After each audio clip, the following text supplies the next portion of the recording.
Hello everyone, DM Gashbad here, and it's finally time. We've got the old wargaming group back together, and it's time to start our Path to Glory Warhammer campaign. If you don't remember or haven't seen the previous videos, Path to Glory was an old supplement for Warhammer Fantasy Battles 6th edition. It's actually a retooled version of the old Chaos Warband rules that came in the back of the old Realms of Chaos books, for any of you who remember those things. The campaign involves a bunch of Chaos Warbands who are fighting each other in the Chaos Wastes for the glory of their chosen gods or the honor of their names. Even though this campaign was originally set up for 6th edition, we're going to be using the 8th edition army books and rules. I do have two whole videos going over the modeling and rolling up of my warbands. You roll up your warband somewhat randomly, so you don't really get to choose the troops that you're bringing with you. So I'm just going to briefly mention them here. In the center, we have my champion, Sir Osis of the Liver. For those of you who've been watching my Warhammer Quest videos, you'll remember he was my Chaos Warrior that got too many mutations on a level up and wandered off into the Chaos Wastes. And this is what he's doing. He found a bunch of like-minded individuals called the Louts of Chaos, and we're going campaigning against the other locals. He is dedicated to Khorne. He has Chaos Armor, a shield, a barded Chaos Steed named Horsey. He also has a throwing axe, and the advancement that he got to roll up was the Blessing of Khorne, which means I get to dispel a magic spell once per game. It's not going to come up very often. To the left, we have 6 Marauders with additional hand weapons called the Leg Biters. To the right, we have a single Chaos Hound called the Booze Hound. Behind him is my Ogre, Scalding Blood Porridge. He has an additional hand weapon. To his right, we have my one chosen Herald Drownsodden. He also has an additional hand weapon. And in front of him, we have the Pitmen, 2 Chaos Warriors with shields.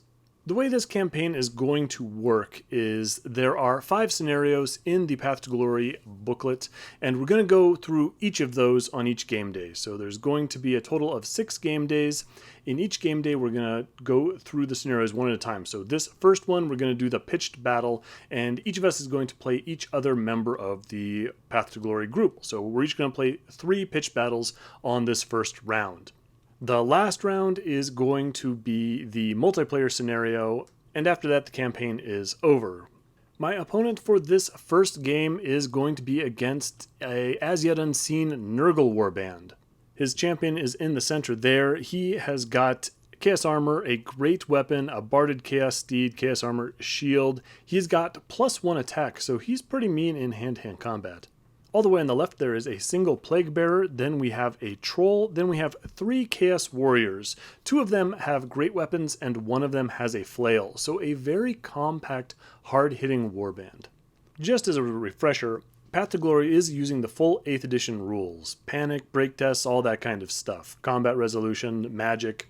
The differences are mostly in how the units function. Infantry models can be grouped into units of 3 or more. Unless you don't have 3, then they can be less. For example, the Plague Bearer right there. They also skirmish. You can mix equipment types, so for example, those Chaos Warriors have a mix of great weapons and flails, but you can't mix types, so you couldn't put the Plague Bearer in with the Chaos Warriors, for example. Beasts, Cavalry, Monstrous Infantry, they follow the normal rules, except for Monstrous Infantry, they can always go in single units if you want. Here's the table all set up, we're all deployed and ready to play in a particularly desolate area of the Chaos Wastes. You can see we've got some impassable terrain, we've got some forest, we've got some hills and fences. That's my group on the bottom. I've got my Chaos Warriors in the center, the Marauders on the right, and my champion and the Warhound over on the left. His Troll and Plague Bearer on my left, his champion's in the center, and the Chaos Warriors are on the right. This is a 4-foot by 4-foot board. We get 12 inches to deploy in. It's real straightforward, this pitch battle scenario. We're just going to fight. We're just going to try and kill each other. As we start, what I really don't want to do is just send my champion into his champion, because I think I'm going to lose. He's better at combat than me with that +1 attack and that great weapon. In fact, most of his stuff is better at combat than my stuff. What I do have going for me is that most of my guys strike faster. We're using the 8th edition rule, so charges don't strike first. You go in initiative order. And a bunch of his guys have great weapons. The Troll and the Plague Bearer both have initiative 1. So what I'd like to do is just get into some early engagements with some of my cheaper troops, try and peel off some wounds or some models from some of these more dangerous units, and then sweep up the rest later on. I get the first turn and I take kind of a cautious advance, except for over on the right where the skirmishing marauders just try and move up into those Chaos Warriors as fast as possible. Really, I want to get those guys in combat. I want to see if I can pick off a Chaos Warrior or two early on, keep them distracted, and hopefully deal with them later. I also swapped positions a little bit. My champion went over in the center, and Scalding Blood Porridge and Herald Drownsodden, my Ogre and Chosen, have moved over on the left. In my opponent's first turn, he makes a reasonable advance forward, just getting us into sort of that danger range of charge distances. It's my turn, and I like the opportunities that he's presented me, so I go for a whole bunch of charges. First off, Scalding Blood Porridge, my Ogre goes and successfully charges that Plague Bearer on the left. I like his odds there. And then I say, I'm going to go and try and destroy that troll. I'm going to charge my champion, my chosen, and my Chaos Warriors into that guy. Unfortunately, my champion, which is kind of key to this whole situation, rolls a 1, a 1, and a 2. Horsey had a little bit too much beer before the battle and is moving a little slow. Either that or that giant cask I put on Horsey's back is slowing it down. And so we do not make that charge. We only go a tiny distance forward. Herald Drownsodden, my chosen, also fails that charge, but the pitmen go in. Not really what I was expecting, but I'm okay with it, I think. I move my hound, the booze hound, in to just screen my champion. I'm going to try and move that guy so that his champion can't charge mine. With these little individual models, it's not as easy as redirecting full units, so I'm not sure how successful I'm going to be, but that's my attempt there. The Marauders on the right are just going to move up and fan out and continue with the plan of just tying up those Chaos Warriors for as long as they can. So it's straight to the close combat phase, and we start with the Ogre. In the old Chaos rules, the Chaos Ogres didn't have the Ogre charge ability. We're a little rusty on Warhammer Fantasy just in general, and none of us have really played Chaos Warriors as an army.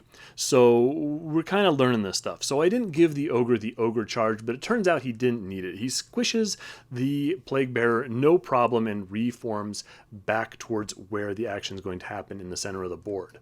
Things don't go as well with the pitmen. I do manage to get one wound on the troll, but then in return, his 3 attacks kills one of my Chaos Warriors, and the stomp finishes off another. So that's both my Chaos Warriors dead. The troll goes and reforms to face my Ogre and the Chosen. Nurgle turn 2, and some surprising charges over here. The troll actually goes and flies into my Ogre. That's actually going to be kind of a tough fight. I think the troll is better, but he is wounded and does strike last, so I could be okay here. The champion surprises me. He doesn't go into the Chaos Hound and try to overrun into my champion. Instead, he goes and charges into Herald Drownsodden, my chosen. I could have chosen to flee here, probably wouldn't have gotten away, but I don't mind this. This is kind of working out for me because the Chosen's got 3 attacks at strength 4. Because the Nurgle champion is using a great weapon, his armor save is only 2+, so it's possible that I could stab through a wound on this guy before I have to fight him with my big guy. It helps that with the 8th edition rules, the Chosen actually has a higher weapon skill than the champions. The Chaos Warriors, of course, pile in to my Marauders. Those Marauders are going to die, but I'm hoping they take a Chaos Warrior with them. So no magic, no shooting on the Nurgle side. The troll combat comes first. So the Ogre's got 4 attacks, hitting on 4s, wounding on 4s, then the troll has a 4-up regen save. I do manage to do 1 wound to it, but the troll goes and punches me back for 2 wounds. The Ogre loses the combat by 2. He breaks from combat, but he does get away. The troll doesn't run him down. And now hopefully that troll is too far from the Nurgle champion to use his leadership for his stupidity tests. It doesn't go great on the right either. The Marauders fail to kill any of the Chaos Warriors and in return lose 4 of their own. They break as well, flee through that impassable terrain there, don't take any further casualties. And they are also not caught by the pursuing Chaos Warriors, so they've succeeded in distracting them, but I was hoping for a little bit more. Herald Drownsodden, meanwhile, completely fails to put any wounds onto the champion as he charges in and is summarily executed. The champion reforms, and unfortunately my Chaos Hound is close enough to that combat and has to take a panic test. It fails and takes off. So it's my turn and I've got 3 fleeing units. I decline to charge the Nurgle champion with Sir Osis. I'd really like to go into that combat with that guy being at least 1 down. Thankfully I have a throwing axe and I have a plan for that. Unfortunately, my Chaos Hound fails to rally and continues to flee towards the table edge. The Marauders also fail to rally and continue to jog slowly towards the longships. And my Ogre also fails his rally test and flees further away from the Troll. That wasn't great. Seeing things getting a little dicey on the field, being that he's the only person not dead or fleeing, Sir Osis moves up right in the face of the Chaos Champion and throws his throwing axe, but misses. The throwing axes are pretty good. They're quick to fire. They've only got a 6-inch range though, but they are strength +1 if they do hit. So it's strength 5. It's pretty nice, but doesn't help if you don't hit. Nurgle turn, and the Nurgle champion goes and charges into Sir Osis. Remember how I said the throwing axe is quick to fire? Means it can be used as a stand and shoot reaction no matter how close the enemy is. So I go and take out my spare throwing axe, my second best, and this one hits and manages to put a wound through on the Nurgle champion. That is what I want. Now I'm in with a fighting chance against this guy. Predictably, the troll is too far away from the commander to hear his orders, and so stupidly just ambles in the general direction of my ogre. And the Nurgle Chaos Warriors are forced to shuffle around that big rock that my marauders scrabbled over. So here comes the combat of the big boys. I get to strike first with my 2 attacks, see if I can't peel off that last wound from the Nurgle champion and bring this game back into my favor. I fail to do so. I don't even think that I hit. In return, the Nurgle champion goes and hits and wounds with a couple of attacks, but I managed to pass all of my armor saves. He's strength 6 with that great weapon, but I still have a 4-up save, so I get a little bit lucky there. The downside is that even though I did survive, I have lost the combat by 1 because he charged.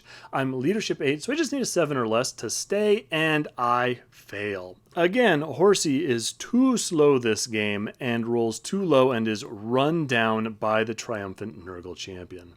Well, this is looking bad, but we're going to continue to fight. A part of the reason being is because at the beginning of the game, someone said that there was some kind of penalty or bonus to the other player if you choose to run away at the middle of a fight. You can choose to run away after you've gotten 25% casualties, which I definitely have, but I don't want to take any penalty or give my opponent any bonuses. I don't think that's true. I can't find it in the rulebook. I think that's incorrect. I probably should have run away at this point, but I'm going to continue to fight, and we're all going to do that, so we're all going to make this mistake essentially.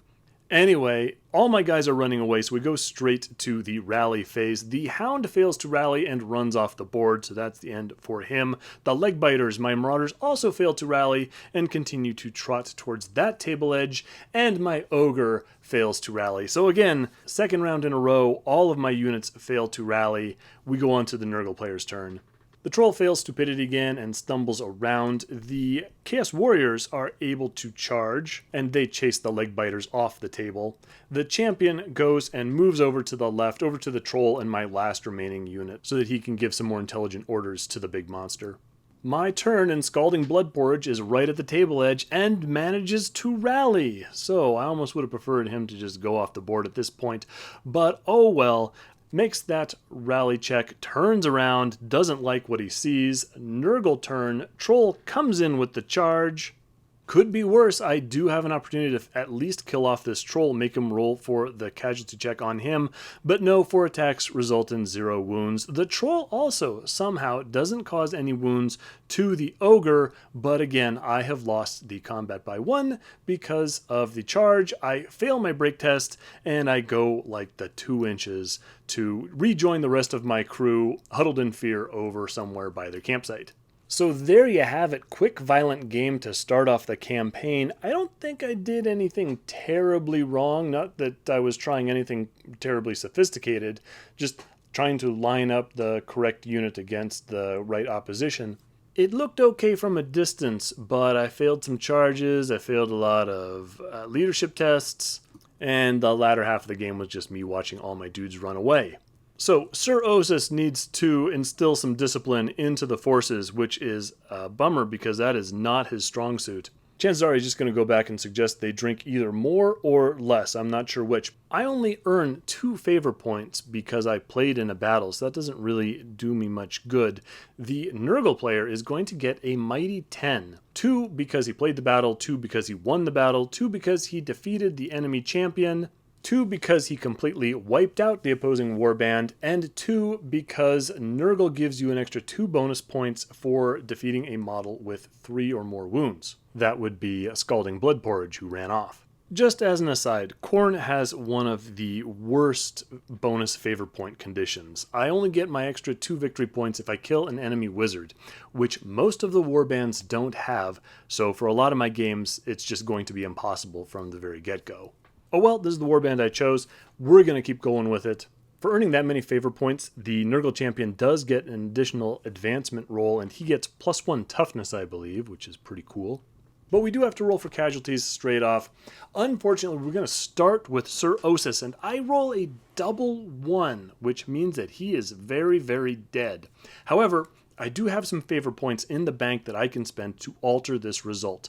I've got 3 of them, so I've got to spend all 3. 2 to alter the 10's digit by 1, 1 to alter the 1's digit by 1. That takes me away from dead to leg wound. And because I'm on a horse, I now have to randomize which gets the -1 movement. Thankfully, Sir Osis is the one who gets his leg bashed up, and so his horse is as fast as it ever was, which, as we have found out, is really not that fast. That means I have no favor points remaining to spend to re-roll the casualty checks of the rest of the troops. So if I roll a 1 for any of them, they're just gone. Thankfully, I kind of luck out and I don't roll any 1s for the rest of my guys. As for the Nurgle warband, the Plague Bearer is just fine, rejoins the rest of the troops. This could have been worse. And it was very quick and very violent and very fun, and so we're gonna go on to the next one. I will see you there. If you have any questions, observations, or concerns, go ahead and leave them in the comment section below. I will see you on the next one.